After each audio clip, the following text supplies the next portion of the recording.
ঠিক রাত ১২টার দিকে বার্থডে সারপ্রাইজ পাওয়া মানুষগুলো না আসলে অনেক বেশি লাকি হয়। হ্যালো অ্যান্ড আসসালামু আলাইকুম, welcome to my another video. I hope আজকের ভিডিও তোমাদের কাছে ভালো লাগবে। তো চলো ভিডিওতে তোমাদের সাথে শেয়ার করি কার বার্থডে ছিল আর কিভাবে সারপ্রাইজ পেলাম।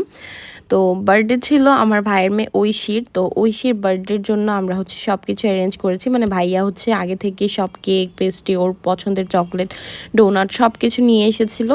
দেন আমাদেরকে বলে দিয়েছিল ঠিক রাত ১২টার দিকে যেন সব কিছু গুছিয়ে সুন্দর করে দেন ওকে আমরা সারপ্রাইজ দিই। তো ঠিক প্ল্যান মতোই আমাদের সব কিছু হয়েছে। আর সত্যি বলতে এত কম সময়ের মধ্যে আমরা এত সুন্দরভাবে সব কিছু করতে পেরেছি, এটাই হচ্ছে সবচেয়ে বড় কথা। আর সারপ্রাইজ বড় হোক কিংবা ছোট হোক, সারপ্রাইজ পাওয়াটা আর দেওয়াটাই হচ্ছে সবচেয়ে বড় কথা।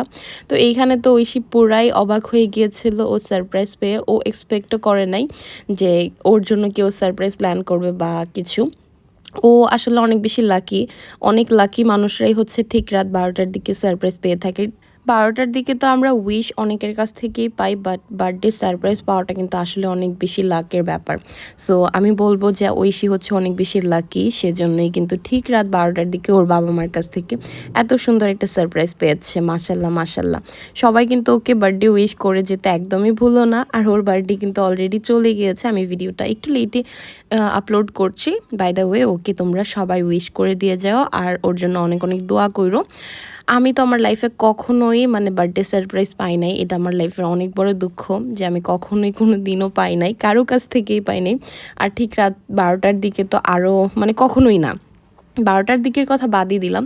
এছাড়া কখনোই আমি বার্থডে সারপ্রাইজ বা কোনো ধরনের সারপ্রাইজই পাই নাই আমার লাইফে। বাট আমি না সবাইকে সারপ্রাইজ দিতে বা স্পেশাল ফিল করাতে অনেক বেশি পছন্দ করি।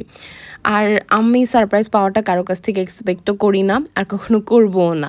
So yeah, that's it for today. আল্লাহ হাফেজ, দেখা হবে নেক্সট ভিডিওতে। বাই।